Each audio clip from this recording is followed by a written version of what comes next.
Hi, Gareth. Good afternoon. Can you hear me? I can. Yep, and we're Yes. live on YouTube.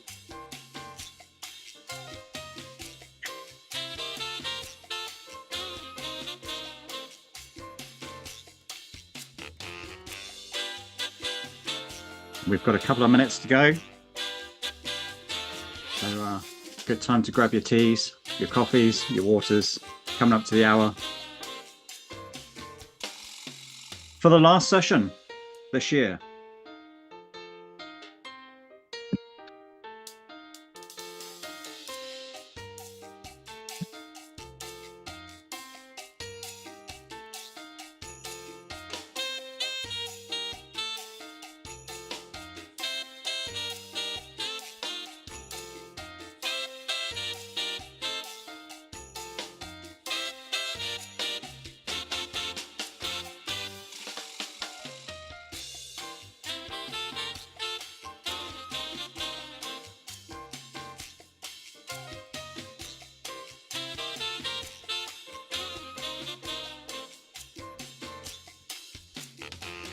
We're going live in just a minute.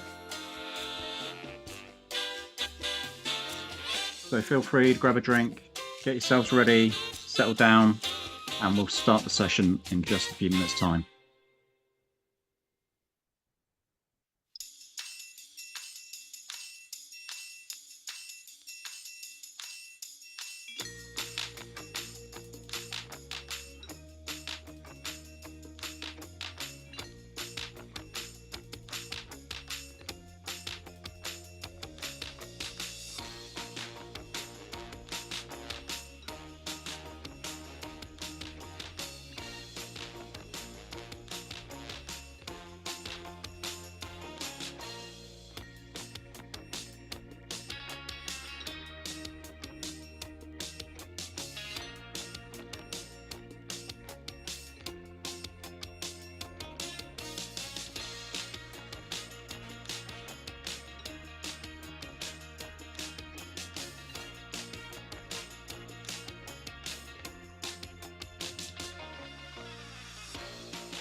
Welcome to another session of our GenAI business series. It's great to be all here again with us today. Thank you very much. We'll just have a couple of seconds to get yourselves settled in. Please feel free to put your name in the chat, say where you're from. That'd be fantastic to hear where you all are logging in today. We'll just do a couple of last minute checks at this end and see how we're going.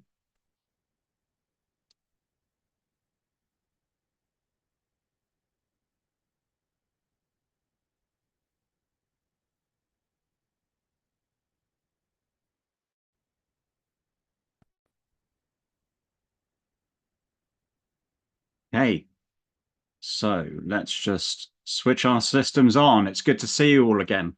I did say that I'll be wearing a Christmas jumper today, and I have followed through on my promises. So here it is. This is an emperor penguin, which is the tallest and the heaviest of all penguins. And unfortunately, the emperor penguins aren't having a good time at the moment because of climate change and the ice melt in Antarctica, which kind of frames this session today, which is all around ESG. So for those who don't know that acronym, this is environment, social and governance. But before we go in today's exciting chat, just a few typical house rules. This is a recorded session. We are live on YouTube. It is recorded. So if you don't want to be seen on camera or hear your voice, please feel free to keep yourself on mute. We are all human beings, so please respect each other on the call. Feel free to come off mute if you want to chat. If you're one of those extroverted people that likes to get energy from chatting, then feel free to engage in the debate later on as we go through. Or if you don't feel comfortable with that and you get your energy from typing and communicating in a more thoughtful way, then please feel free to use the messaging here as well. This, as we've said before, is a safe learning zone. We are talking about a lot of new technologies here, and feel free to ask any questions that you want. And if we can't help you on these sessions, we will certainly follow up afterwards. This is me. Feel free to check me out on LinkedIn. I won't say my usual spiel here. I'll say a little bit more around what interests me around the environment. So many years ago, I studied environmental science at university, graduated in the year 2000. But it was at that point where I could see a lot of the challenges coming up and facing us as a civilization, and the types of things that we could potentially be seeing playing out. And unfortunately, some of those things have started to happen. But I've never lost sight of my passion for the environment and trying to make a positive impact in these areas. And what really excites me about the talk today is that we finally got some excellent technology tools to enable us to move forwards in this area. So we are going to be covering, just in general, ESG with Microsoft, and some of the areas in ESG where Microsoft have solutions. And I'm going to touch on environment, social, and governance, but we're going to really play on the environment piece today. If you've been on our sessions, then you would have already seen some of the social and some of the governance aspects, but I'll cover that off. We've got a case study where we'll be drilling into a Swedish forestry company. They have a cooperative of different forest owners across Sweden, and they are using one of the tools which we're showing you today in a demo, in fact, which leads on straight from that case study. And at the end, if we feel like it, have a bit of an interactive Q&A for people to chat, and if we feel like it. And at the end of this session, we do have some free gifts. And we've been building up on these free gifts. So if you've been joining our sessions previously, then you will have seen some of those things coming out. And today we're giving you some free trials for some of these sustainability tools as well. So I'm going to take a drink out of my mug, which I'm super proud of, by the way, because this is something that my son designed. It's a Norwegian forest cat, and it says Merry Christmas. So Merry Christmas to everyone out there. Awesome. Thank you. Right.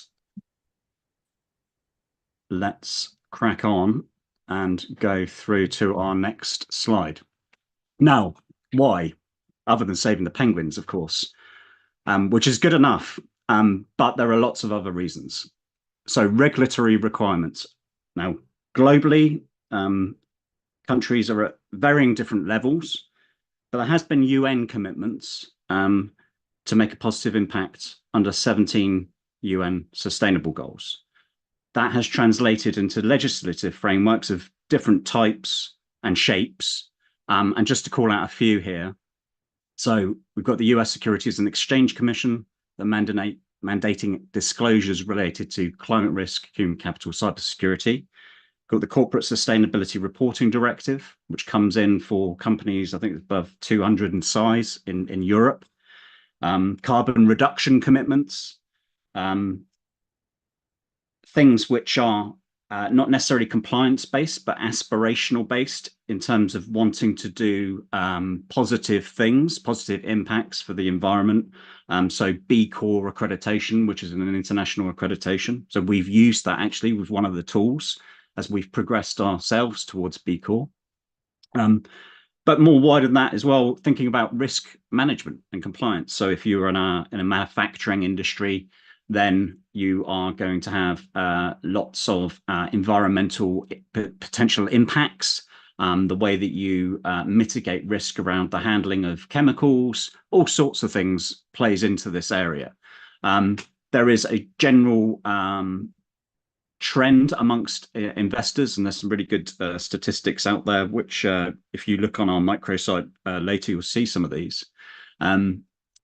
But investors have an expectation that their money is just not going to sit in any company, but in a company which has thought and considered about the impacts that it's having on the environment. And as we say at the bottom there, doing the right thing for future generations.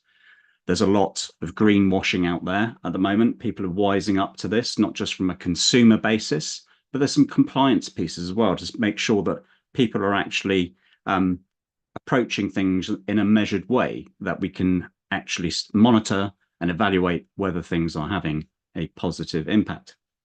And finally there, last but not least, corporate responsibility and the whole CSR agenda. Now, we shouldn't be seeing these things as sticks, because if we approach business in the right way, I genuinely believe that we can make a positive impact and a profit in order to have a cycle back to continuous improvements. So even back when I studied environmental sciences, this thinking about the bottom line and actually becoming more efficient and effective and taking a look at your inputs and your outputs and becoming leaner and leaner as a business works together with the whole environmental agenda, because you are cutting your outputs and you're cutting your consequences ultimately. And if we think about this in terms of what we're chatting about today, which is the Microsoft ESG landscape, we have a number of tools. Now, these aren't all of the tools, but the ones which are just drawing attention to here, because I think there is a rapid way to achieve value with some of these tools and get some great things out of it. So firstly, E for environment, we have Sustainability Manager. Now, Sustainability Manager lives in a couple of places. It's a tool. So Microsoft provide this tool. You can see a screenshot of it there on the right-hand side.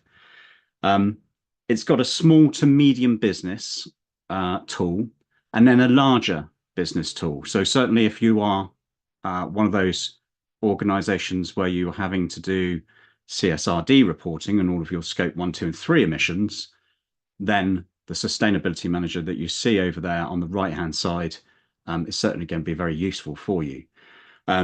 We also have it in this enterprise or business management software called Business Central. Business Central, it can actually do everything pretty much that you need within a business, especially if you're a small business. So it does your accounts, it can do your cash and bank, it can do any manufacturing processes. And another thing that it does do is it's got a sustainability manager in it. So you can actually release value at that sort of 50 to 2,000 in size, maybe, with those sorts of tools as well. And what Microsoft also provide us is an emissions impact dashboard, where we can actually start to see what our impacts are as an organization if we are using some of the Microsoft tools. Now, I'm just going to bring into view, when I can find it, the Microsoft report, because the link here is that essentially, if you think about computers and the way that we've used them traditionally, and we started out with offices and we shove all this hardware in there, and you see those old 60s films with the reels and everything, all those sorts of things, but it's still around. We have hardware in our offices. Someone's had to make the hardware, so lead, cadmium, all sorts of things have gone into the manufacture of this hardware, and then we plug it in, and when we are consuming electricity from our own providers, and hopefully those providers are green providers. Now, the difference here is we are kind of changing our direct impacts. So it might be like scope 1, scope 2 impacts. and we're putting them downstream when we move to a cloud-based scenario. It doesn't have to be Microsoft, but the positive thing about Microsoft is that they have a very transparent agenda in terms of sustainability and where they are going.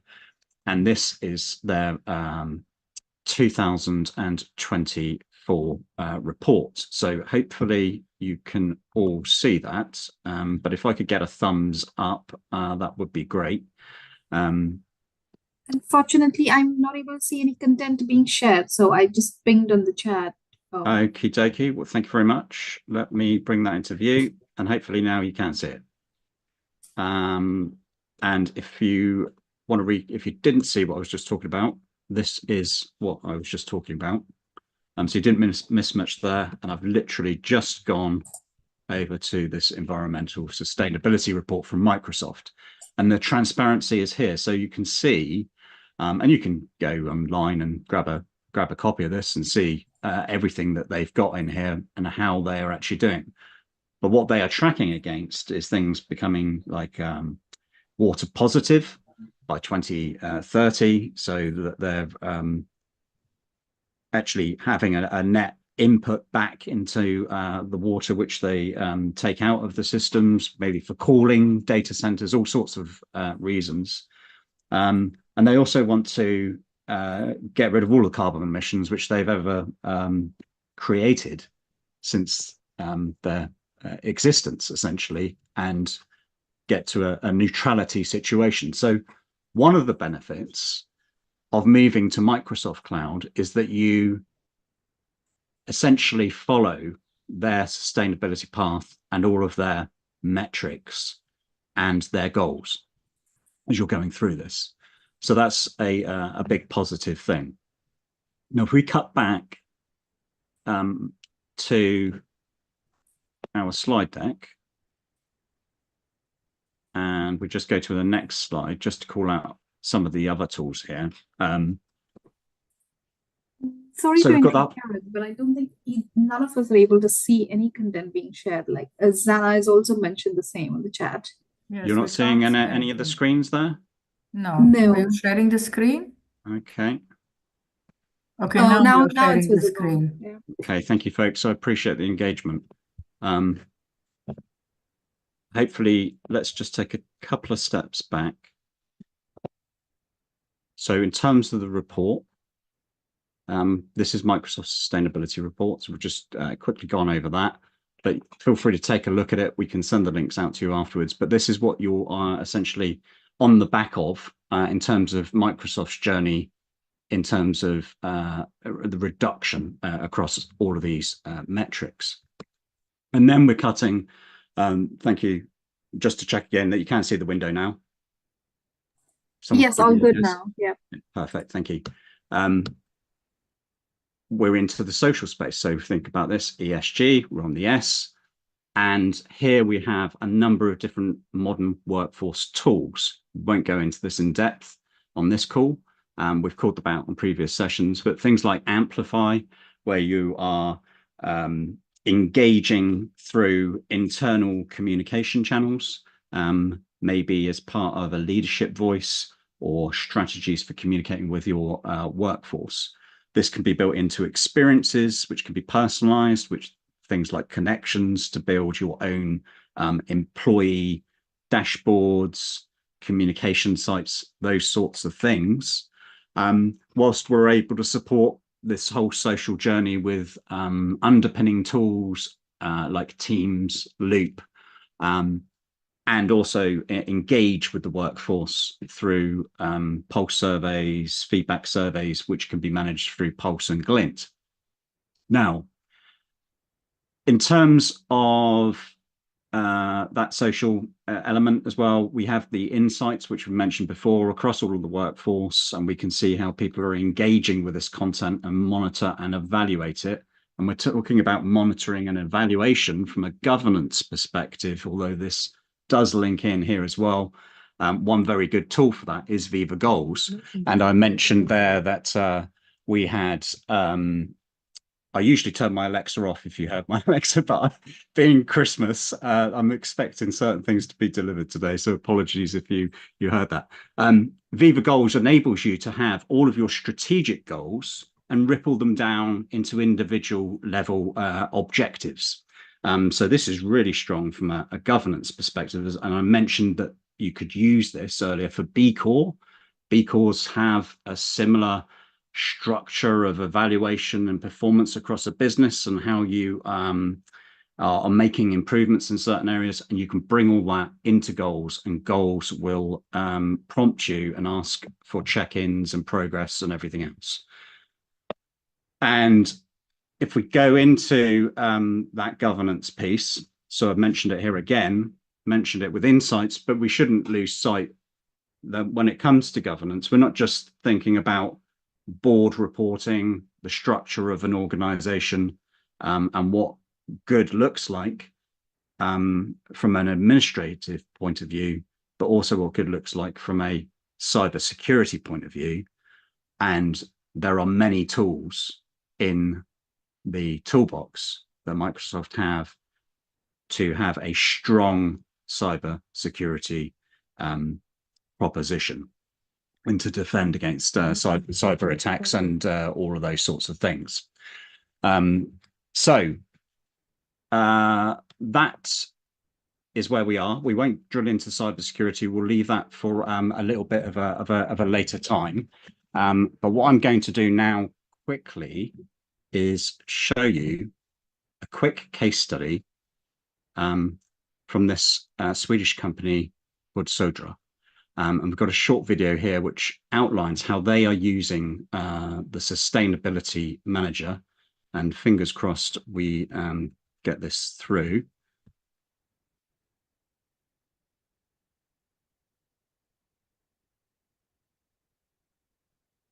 It's always a bold thing to do, to try and play a video on a live call, but that's exactly what we're going to try and do. And we shall see how we go. And if this doesn't work, then what we'll do is send you out a case study. We are rooted in the forest and we grow the future. We're a co-op of 52,000 forest owners, and we supply sustainable forestry products. With our history of technology leadership and innovation, we aim to lead the forest industry. Our climate-smart products replace higher climate impact materials such as steel, concrete and plastic. We create as many valuable products as possible from the tree. One example is our biomethanol, which is a fossil-free alternative made from the same wood raw material as our paper and textile pulp. We also need to comply with various regulations and provide data to our stakeholders. To achieve sustainability, it takes accurate data and flexible on-demand reporting. We deployed Microsoft Sustainability Manager, a solution within Microsoft Cloud for Sustainability. We wanted a system we could use to generate improvements, not just static reports that check a box. My work requires accuracy and the highest quality reporting possible.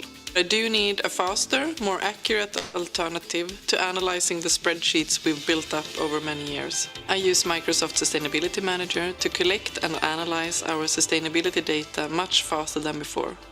We have automated reporting flows to Sustainability Manager, such as fuel consumption and company vehicle usage.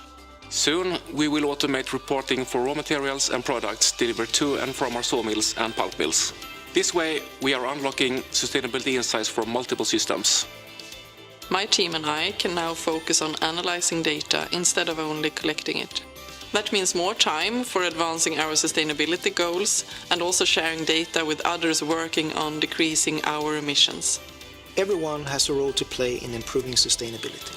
We are proud of our accomplishments with Microsoft Cloud for Sustainability, a catalyst to achieve our financial and sustainability goals.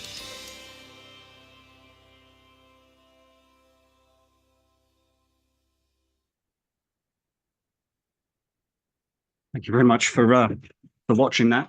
I hope you found that useful. And I think it's always good, these real world examples of how companies are actually starting to apply this technology to improve their businesses and make some great positive impacts on the environment. So is there any questions? Have anyone got any questions? Please pop them into the chat, and we will see if we can answer some of those as we're going through today. If there aren't any questions, then what I suggest that we will do, and I'll just change my slides over here, is it'd be good if you can give us a thumbs up if some of these things are resonating with you, whether you're watching this on the replay or you're live here with us today. But we are going to jump in to a demo scenario from Microsoft. It's a click-through demo, and we're going to walk through that. Now, for those of you who've joined us before, it's a similar sort of setup. I'm not going to read every single thing on the screen. You can do that, but these ring-fence demos are a secure way for us to convey to yourselves actually how easy it is to set up some of these bits and pieces yourself. So let me just bring this through. What we have here, as it says on screen, is a reporting disclosure and automated insights guided tour. So one of the great things about Sustainability Manager is this ability to draw together lots of different bits of information across your business into one place. So overcoming data silos, information repositories that are in different format shapes, and bringing all of that together into the one place in order to be able to report on it for compliance purposes. And in terms of your compliance purposes, if you do get the information into the data model which Microsoft provides you, you become compliant. So that is a shortcut to compliance, so to speak, as opposed to employing lots of larger organizations to undertake this with you. You can be guided by the structure of the tool and then work towards these things yourself, should you have the right culture and processes in place to be able to do that. So I'm going to click on this dot to get started. We're using the Contoso, the fake company from Microsoft. And you can see here that they want to tailor their strategy through the Microsoft Cloud for sustainability within their organizations. Now, some of the good things about this is that once we're using the Microsoft Cloud, there are standard reports which we can use, which actually tell us what our scope 1, 2, and 3 emissions are. So if we're using things like Microsoft 365 or old Office or Azure and some of the cloud pieces there, we can get all of that carbon reporting out of the system. Anyway, today I am wearing the hat as Megan, and she's calculating the annual emissions and bringing us all together into the one place. So she's going through and essentially clicking on the elements where she needs to pick up those pieces of information and bring them into the tool. But what she also needs to do is have some external activities going on so she can draw information from her supplier base for scope 3 emissions from a supplier. So those are indirect upstream and downstream emissions.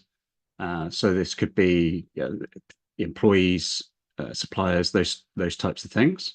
But we're setting up a survey there in order to enhance the information that we've already got in the system. And she's got this automated survey configured. It's all customized in this thing called Power Pages, like a website. The partner goes in there and just fills that information out.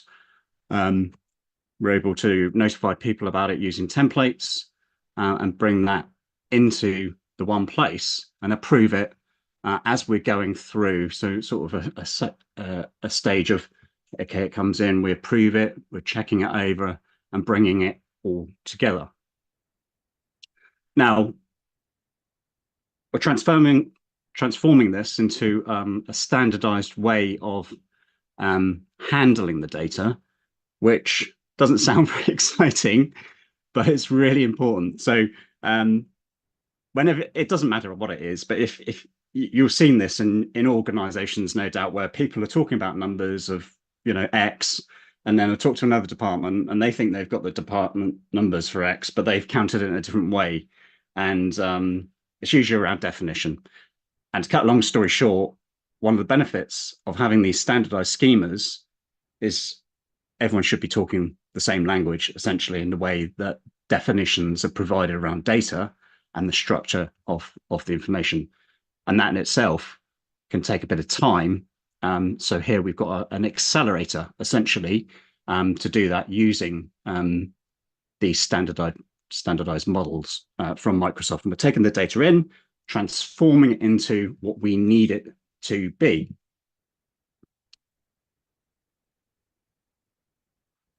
So Megan's brought that in, and she's just now going through and checking these metrics out, bringing them into the workbook and into that standardized dashboards. And here we've got the CSRD metrics report with analytics, which can be changed, but a lot of these things are out of the box.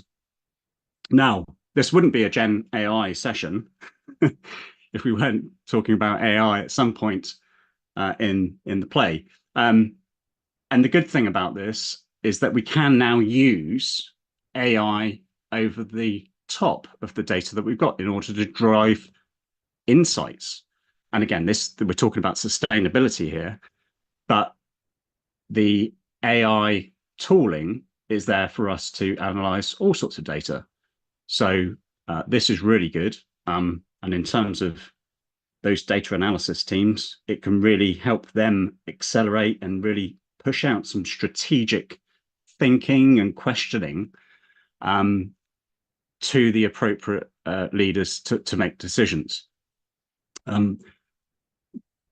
This is Megan picking up on a technical approach to analyzing that data to get those AI-driven insights. It's not the only way of doing it, because there are lots of analytics tools from Microsoft, and some of those use natural language. But what we're trying to do in these sessions is give you a flavor of the different sort of levels of technology that are available to us. Now, she's created her own intelligence model there to drive some of these insights out via Azure and bringing those together into our charts. And Microsoft have recently released this thing called Fabric, which has nothing to do with textiles, but it is a gathering of a number of different analytics tools and presented as a cloud-based solution. And it's very, very strong. And I'd encourage you to look into it if that does interest you. But there, we've gone through, we've managed to drive the reports. We've brought all this information together. We've decided we're going to go a little bit more technical on it. We've brought in some coding to drive some AI-driven insights. And now we're actually playing this through in terms of the overall employee experience and bringing that through to that social piece around teams. And you can see here that we've got a card on here that it shows us some Power BI metrics, or this could be coming from Fabric. And we can see there across the business what it looks like in terms of our ESG reporting. Our emissions overview. Now, this could be taken straight out of here and put into your overall annual or X reporting schedule as you're going through your yearly business. Here we're going to ask Copilot actually on the right hand side. So we talked about these different layers of artificial intelligence. We've seen Megan using the technical piece, but here we've got our natural language. So we're using Copilot. So for those who aren't familiar with what Copilot is, this is Microsoft's AI companion, sits alongside us and helps us with questions and small admin tasks and those sorts of things. We're asking for some intelligent insights there based on the report that we've seen on screen, and Copilot can go out there and bring forwards different information for us, and provide some really interesting thought pieces to help us go through this journey. Now, we also, as I said, want to take some of that information and just put it straight into our annual ESG report, and that's exactly what Evan is undertaking here as he goes through this journey and linking it back to the sustainability manager and all of these individual records that we've collected through this particular journey. And that's why I love what I'm seeing here from Microsoft.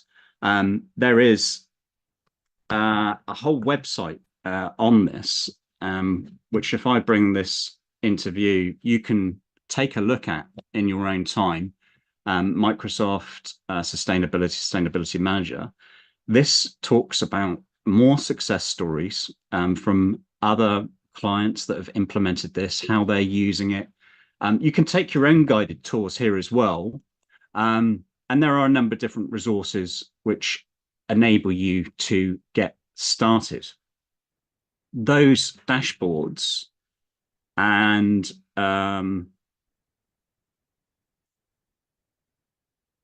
screens of analytics and those sorts of things that we had up earlier, you can try this out for free with Sustainability Manager.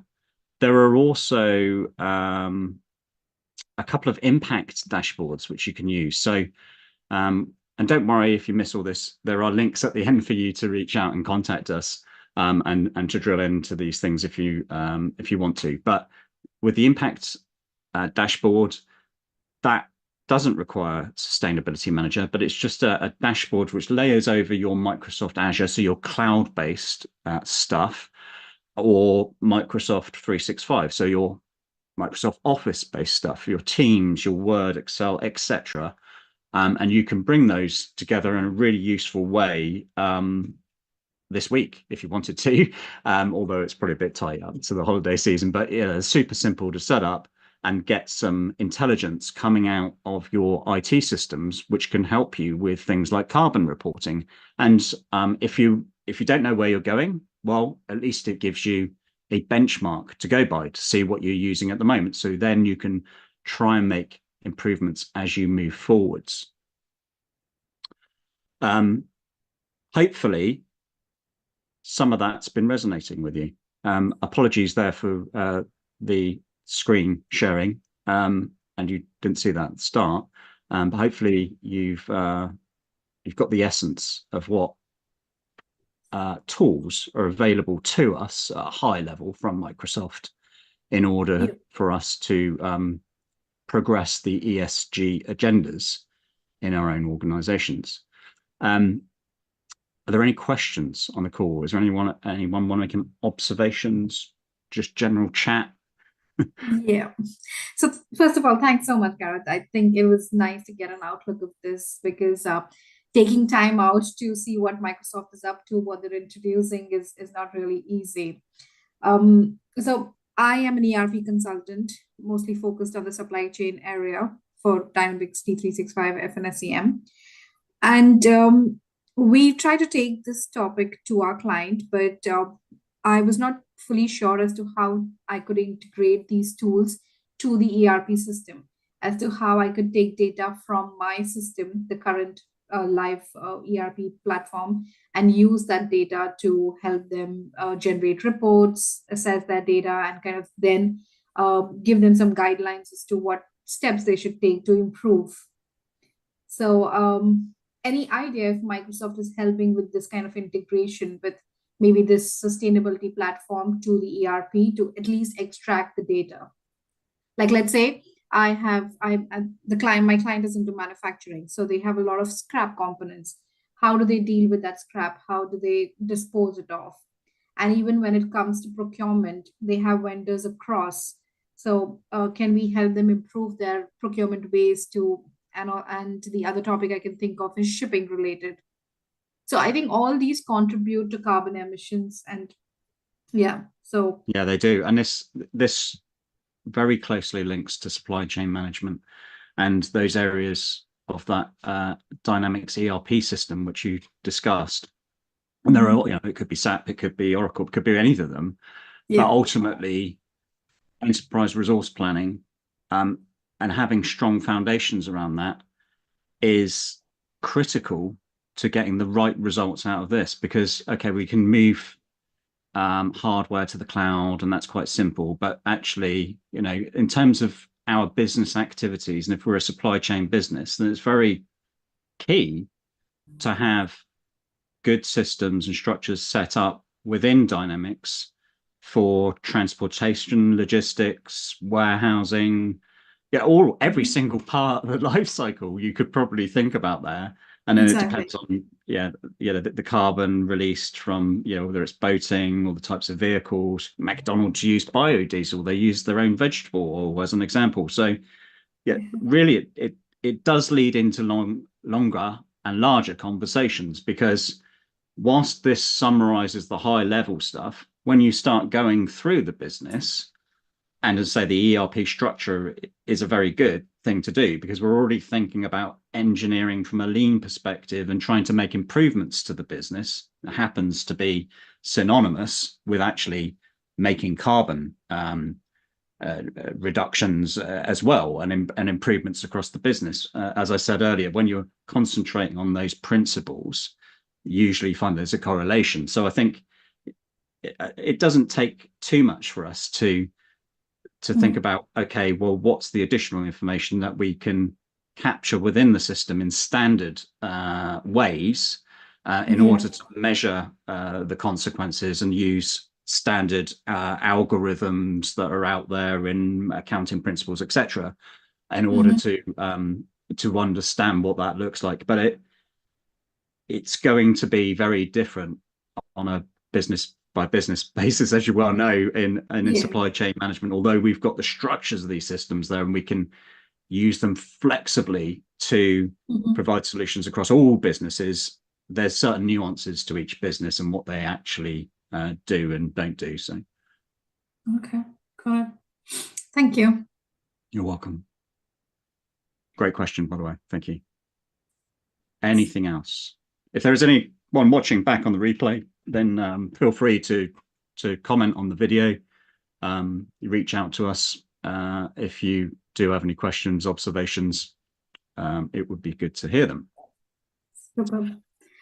Also, this is the first time I'm joining a session conducted by you. So is there a plan to conduct something similar, or any additional topics in the future? Obviously not the holiday season, but maybe in the new year. Yeah, absolutely. So it is holiday season. But we have a series here of weekly events. This, I think, is number 5. They're all recorded. We release them to our YouTube channel.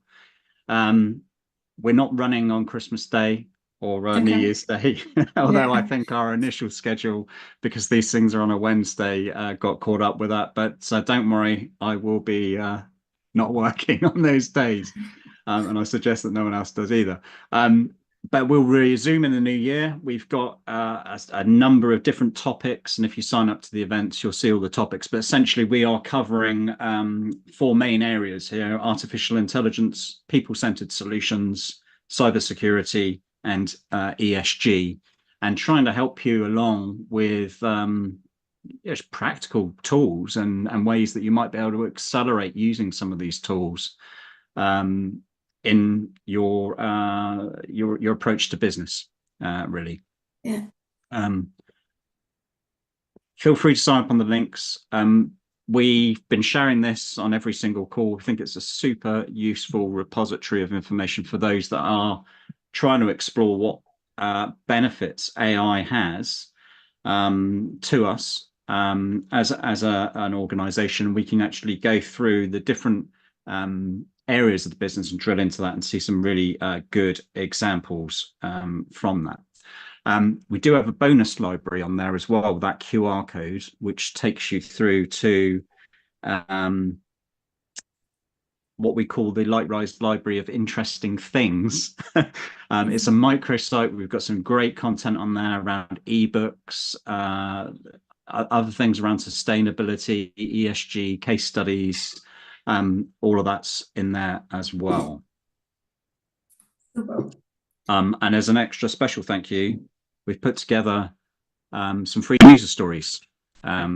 So these are around HR and ESG. Got 253 user stories. If you are interested in these, you can sign up and we'll send them out to you as an Excel list. But if you want to know what your user story is, it's a really good way of speaking in a common language again across a business and understanding what we want, or what clients need in terms of their requirements.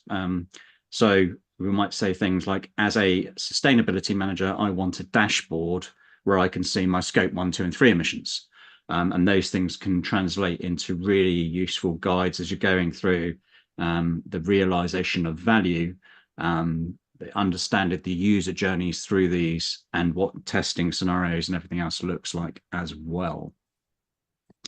And in addition to that, and we've already mentioned this, but if you do want to try Sustainability Manager out, as with many Microsoft tools, actually, there are often free previews for 30 days. And that's certainly the case with Microsoft Sustainability Manager. So you can try that out for free and check it out and see how useful it is, and how useful you can retrieve information from Copilot there in preview as well. Lots of other information on that website, should you wish to look at it. Lots of information in the microsite for you as well. So hopefully you found that useful. Has that been good, folks? Yeah. Are we still recording, or? We are still recording, yes. Mhm. I can stop the recording.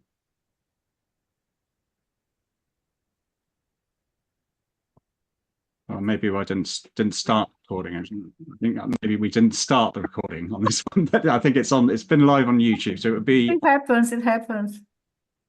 Yeah. So you haven't recorded the whole webinar. I believe it's gone through to YouTube, so we've got it there. Okay, just a quick question. You showed the code a minute ago. But bear with me a second, and let me just make sure that we haven't anything